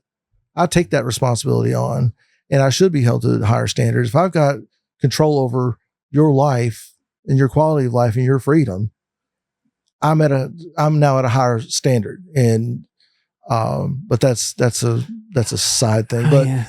they would not acknowledge who it was. But the fact that I live today, knowing an officer said it, and I've tried to poke that bear and said, if you are, and I'll say it now, if you are a former police sheriff, county officer, city officer, and you knew who that was, send me an email. I'd like to talk to him. That's so sad. I'd like to dime him out because that's you being a good cop. You tell me who that was. Yeah. That's you being a good cop. It's probably someone who didn't let them by with their mouth or something. It's probably someone who Valerie didn't put up with. You know what I mean? Very, very likely. and she Yeah. didn't.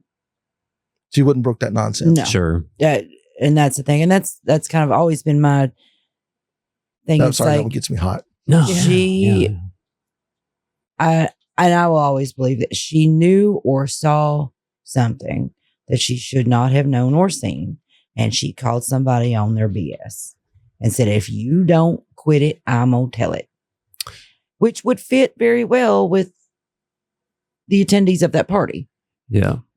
and they would not have taken lightly to being threatened. Yeah. Called out.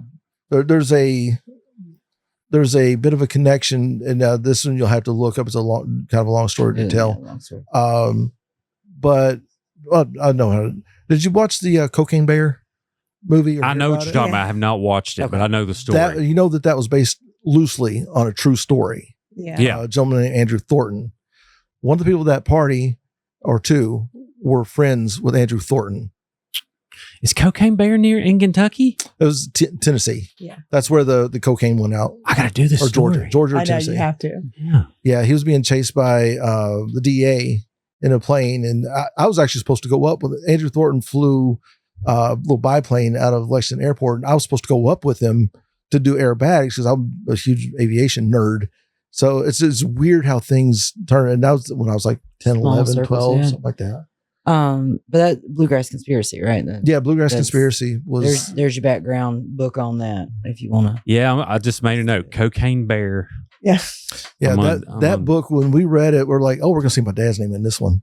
like, Dad thought he was going to see his name in that one. Yeah, a lot of the cops that are talked about in that book would come out to my parents' business. Yeah. So we saw. Well, their lawyer was in it. Yeah, nice. Small world. Yeah. It really is crazy. Listen, it was wild back in the. I don't know if you watch Bluey, but it was the 80s, man. Yeah. No, yeah. Man, that's I understand. I mean, I was born in 85, but still, that's the golden era. Yeah. So there's two things that that are most contradicting to me. And it's the fact that there was no disturbance at the gas station versus this road that I think if you're planning on murdering someone, if you know the road, it's probably the worst road to ever pick because there's a neighborhood back there. You know what I mean? So I'm just thinking like, is it the type of road that you could think is a back road for a certain amount of time and then all of a sudden houses pop up, no. or is it looks like a driveway. Okay. So Like, it's, so you know. Yeah. It at that entrance where you first go in, it looks like a little driveway. Mm, So it looks like it would lead to somebody's, like maybe a house, okay. but not to what it leads to. So I guess the contrary there would be like, well, it maybe would be chosen because they know that no one's going to drive up in here. Right. I mean, or at least it's highly unlikely. Right. Got it. Okay. That makes sense. Or she ended up in that house and didn't get away from them from the car, got away from them from the house. Right. Sure. That's the one for some reason, I don't want to let my brain think about. That No. she was in that house because of what was going on there. Right. You know, we don't know what injuries occurred to her body at the moment of her passing versus over any period of time. Sure. And I don't think anybody thought to look, No. you know, when they did the autopsy, you know, I don't think that was even thought of. Yeah. Yeah. And even, I don't know if they necessarily planned on killing her. The throat just tells me that she put up such a fight that, like, you know, caused such a struggle that they got frustrated and then just, you know what I mean? The like overkill. Yeah. And oh man, it's just so devastating. Well, today, so currently it's technically, I mean, it's unsolved, but it is technically an open case, right? Correct. Yeah. Okay. So obviously you haven't been able to FOIA for anything. You haven't been able to see any kind of evidence. And it sounds like, do you remember the last time you talked to anyone of law enforcement in particular? Or Last person I've talked to was the sheriff. The chief of police about 7 years ago when I got that information. okay. Did you talk to Keith? You remember when Keith Broughton? Yes, I did talk to him. that whole Facebook Yeah, thing went down? that came up, I don't remember. but that was right around that same time. But Was he it? was Okay. retired. I- So the Right. police officer that picked Traci up that night reached out to me and just wanted to talk. Mhm. And I talked I've- to him too. yeah, for the life of me, I can't find where I put that conversation. I didn't record it. Is he still alive? Well, I'm sure. Sure, probably. Sure. Holler at us, Keith. Yeah.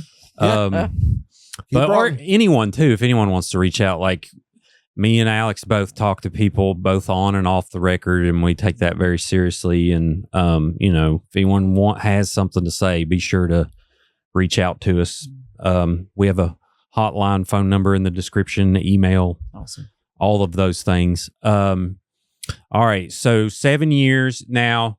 There's been this invention come out in the past, several years called podcasts.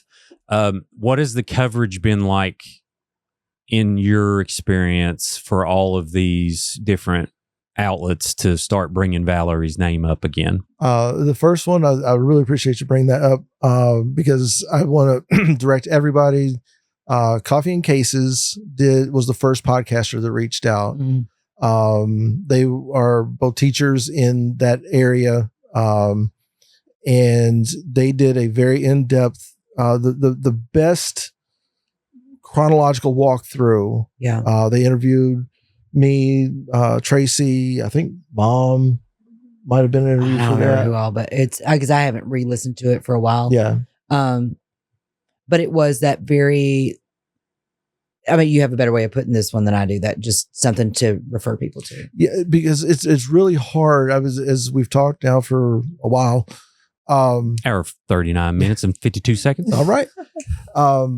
To tell somebody this case, to tell, I can say my sister was kidnapped and murdered from her work 35 years ago, but that doesn't tell That's not anything. A little. And then as you start to tell, and then you're also trying to remember it.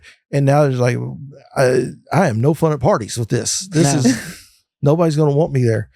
No, you end up and then over in people- the Depends on what you're smoking at the party. 'Cause, yeah. like, it gets deep That is Yeah. true. for sure. Oh, yeah, bong grips for Jesus. But sorry, they just trying to bring that up and answer the questions that come up. The ones you get tired of answering. Well, wasn't there cameras? Yeah, there's cameras. They don't record. Well, why didn't they record? Well, why don't you ask Thornton? Said it was also the 90s. A lot of them didn't record. That was just, like you mentioned, the hard drive technology was not the same. Mhm. Well, I would do this. I would do that. Well, yeah, we did that. But did you think we didn't think of that? And you hear that 35 times. Oh, yeah. Yeah. And occasionally somebody will come up with something and go, you know what? Didn't think of I that. didn't think of that. Yeah. So, but it's still, it's a slog.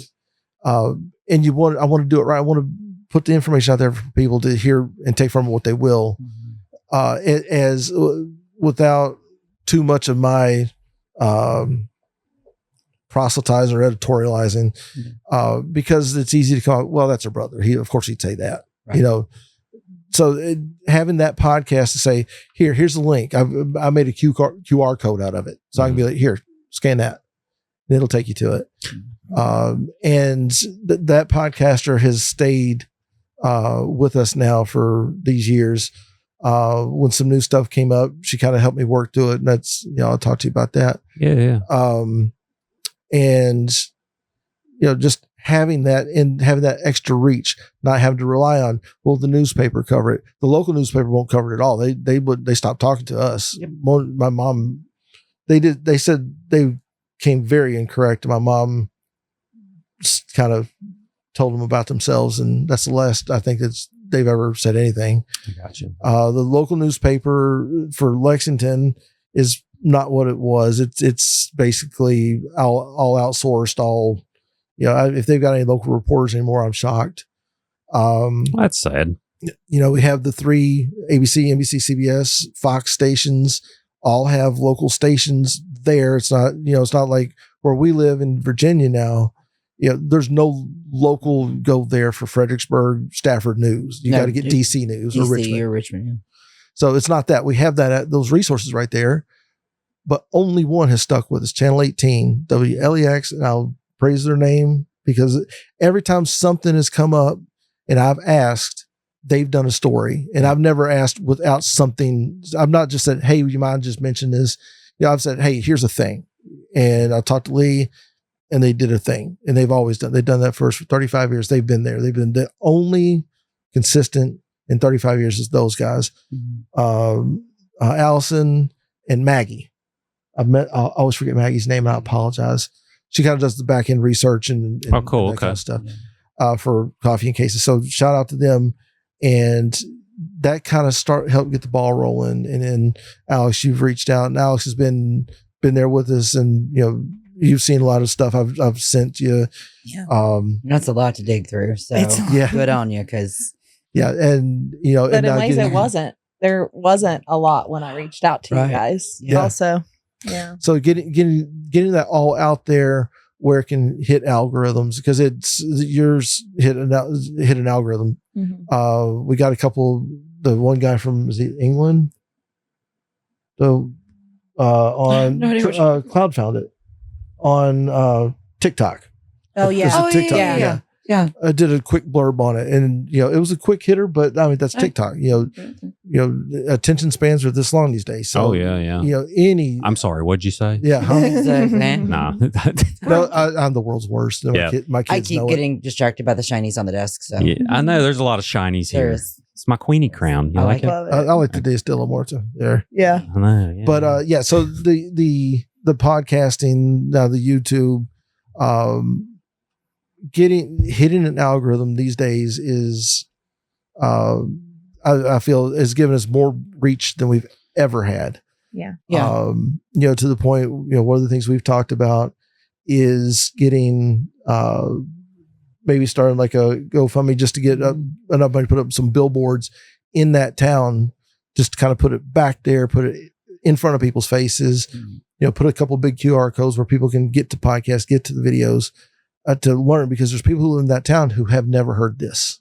Right. And that's where the answer is going to come from is penetrating into those houses in Versailles, Woodford County, Jessamine County, that surrounding area right there. So every little bit helps. Every link I can put out, to quality content is super helpful. Sure, yeah. Great. On the contrary, and we don't have to mention certain names, but are there any misinformation out there that we need to debunk right now that you have constantly heard over the years that is factually untrue? We talked about Greg, Yeah, but Greg is there Bryant. any others? The name Stretch Kincaid, comes up all coming. the time. That's a cool name. Yeah, I know. yeah. Not the nicest of guys as we've understood. But there's a second name that goes along with Stretch. Mike Cottle. It wasn't either one of them either. It wasn't them. They had their own problems, Right. and I think one killed the other. Yeah. But those are two names that come up, and it was not them. Gotcha. We've heard those names. Greg Bright. Well, I we've mean, heard that Stretch name. is somebody that I knew lived right across from our cousin. Well, yeah. Played slap with Stretch. That was a bad idea. You just slap each other? No, slap hands. Oh, nice. And Tracy, we got to calm down. Yeah. yes. All the violence. It was like 12. No, that was a good game. Though we played a game where you get Play them to look at a sign, and then you hit them on the forearm. Oh my gosh. if you get them, yeah. Oh, Anyway, yeah. good time. Yeah. It's called frogging, maybe. I can't remember. But Oh, anyway, yeah. Yeah. Oh, Yeah. gosh, So I'm like, oh, yeah. I yeah, remember the song, but I forgot the name. Yeah. It'd be like, hey. yeah. Nailed it. And Had then people you on got the him. waist. Bow. It's a good That's better time. than 2 for flinching, honestly. 'cause- Yeah. Oh, when the Attitude Era was going on in WWE, we was like stone cold stunning people off the stairs in middle school, and like it was crazy times. I don't think they do that now, but who knows? I don't Oh, know. my My gosh. 7-year-old, Charlotte, couple months ago, I haven't watched wrestling in a long, long time. And before she was born, and she comes out, she goes, "It's the People's Elbow." And I'm like, where the hell did you hear that? It's on Netflix now. Oh, we were at CheerCon in Baltimore, me and Gray and Piper. Uh-huh. I come out of the bathroom and they are doing makeup and watching, because they're getting ready to go to the convention center, and watching wrestling, like women's wrestling. And I'm like, what is happening? Trying to figure out the walk-up music. And then they just start going off about this one and that one. This one does this, that one's dirty. I don't like that. I'm like, how do you know these people? I haven't watched wrestling since I was in 3rd grade. Yeah. It'll never be like that. I mean, we're talking like Captain Lou Albano and, Roddy them- Roddy Piper. Roddy Come on. Piper and those guys. Like, Piper's Pit. Oh, dude, when Hulk Hogan's theme music would cut on, I remember being a kid and I would just instantly be in heaven, like just chills Yeah. every time. And I'm like, yo, we're going to get him today, boys. Yeah, Let's go. I was so into it. But It's anyway. not real, but it's real to me. Exactly. Oh, I know. I thought it was like, if Oh, when someone I was- said they broke their leg, I thought it was true. Like they 100% broke their leg. When I was a teen, in my teens, I was like, yeah. But that was the full Hulkamania area. Well, Yeah. and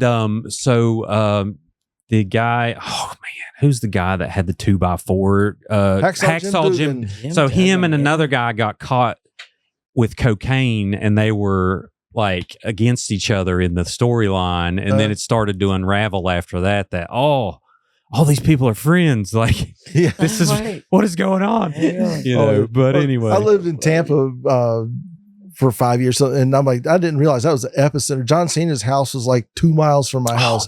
Granted, not in a community I was getting into, but he lives right in Land O'Lakes. Wow. And I realized all those guys were from Tampa. Well, then Uncle Randy used to work out with Macho Savage. Man, Randy Savage. Oh, nice. Yeah, He became that character. Like, Yeah, he really did. Well, yeah, he just our Uncle Randy was a bouncer, and booted him out the Camelot one night, or something like that. There, he always told the a story about it.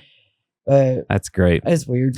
Well, so Stretch Kincaid could have been in the Attitude Era easily. Right. But those names, ignore those. And Greg, they did not do it. Is there any kind of facts out there that are untrue or anything to do with the evidence of the case? I've not heard anything super egregious. I mean, other than, things we've discussed already. Cool. Yeah. But yeah, no, it's Nothing that's public. Well, that's good. It's good to know. All right. So wrapping up here, favorite memory from each of you, if you have one. What is your favorite memory of Valerie from back in the day? I got mine. Go You ahead. go first. So, there's a song out there. It's an old one. It's called "Seasons in the Sun" by Terry Jacks. I can't listen to it. And I remember a very specific day. It was a fall day, and I would have been probably 9, 10 years old. And we had raked all the leaves in the front yard up, and we'd taken these leaves and we had lined them up like they were walls of a house. So we designed a house with these leaves, and it had the bedrooms and the living room and all that. And we had we put the speakers up in the window. And I just remember that song, playing that song, because that's when you put the 45s on, and they just drop one at a time. You just put your whole stack on there. And I just remember that song, and that moment is one of the, it's such a touchstone moment. And when you hear the words to that song, it crushes me. I can't think about it, or I'll be in a mess here in a second. But that's my favorite memory of her, is that she would take that time as a teenager, to do that with me. Yeah, I hear the song right now. It's beautiful. What about you, Tracy? There's so many, but the one that I always go back to is because it's the one that I identified with then and now as a mom. When I didn't know that I was going back to Kentucky,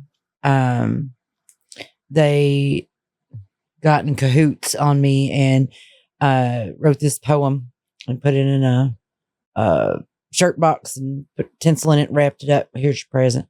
So I open it up, and it's this poem about, aren't you feeling lucky? Next Tuesday you're going to Kentucky or something. I don't know. It was some cheesy thing, but it was cute. And I was so excited. And we were going to get this, I was going to get a plane ticket, and I was going to fly, and I hate flying. So that I didn't care. I was getting on that plane and this, that. And it turned out that it was We set her up. I was set up. There was no such thing. She pulled up in that Camaro and brought me back to Kentucky. It was her and Ed and me and Chase and Andy all crammed in that Camaro. And we drove until we got back and put the boys to bed. It was Christmas Eve. It was late. And put the Christmas tree up, decorated it, and she had bought train set to go around the tree for Chase, Sesame Street train set, and then one of the big chonky things, and then fire truck for Andy. Andy still has the fire truck. Andy's your oldest son. Yeah. Mm-hmm. And so her and I, exhausted from this 18-hour drive, trying to get everything ready for Christmas morning, trying to put this track around. And it was, I mean, we were using our elbows and our toes, and it was like, because every time we get it, almost you pop the last piece in, the whole other side just explode. And we just falling on the floor laughing. But I hate Christmas. I can imagine. But when I remember the effort that she put in for her kids, for that last minute, that driving all that way, getting back, getting it done, and she did it joyfully. I go all out for my kids for Christmas. And I love doing it for them. I hate Christmas, but my kids didn't know that I hated Christmas until recently. They're older now. When they were little, they didn't know. Mm-hmm. But I have to reach back for that memory when I'm in that moment. Because that was one of the last big things that I did with her. Well, she had some good siblings and continues to, and you can see the likeness in you all. And I feel that Valeri lives on through you all and your dedication to try and get some answers. But not only that, what you bring to your families and how you all persevered. So I appreciate you all sharing. If I could add one thing, this just goes out to anybody listening that might be kind of going through this type of thing yourselves. I hope nobody listening has that. But if you do, one bit of advice I can give is to understand that each one of you and your family are going to experience this same event a different way. Yeah. And each one is valid. But the thing you have to avoid, because we did not learn this early on, it took years. It splintered us a bit early on, but we were kind of like that song, Islands in a Stream. We were all in the same stream with the same experience, but we were each on our island and we would not talk to each other about what we were actually going through. Mm-hmm. So that's my advice to any families that might be going through this. Recognize this early so that you can be there for each other. Acknowledge that the other person's got a different experience than you do and that that's okay, but tell them what your experience is and ask them what their experience is. So you don't lose years to what's basically a miscommunication where you can turn to each other instead of turn away. Yeah. Grief is isolating enough without adding to it by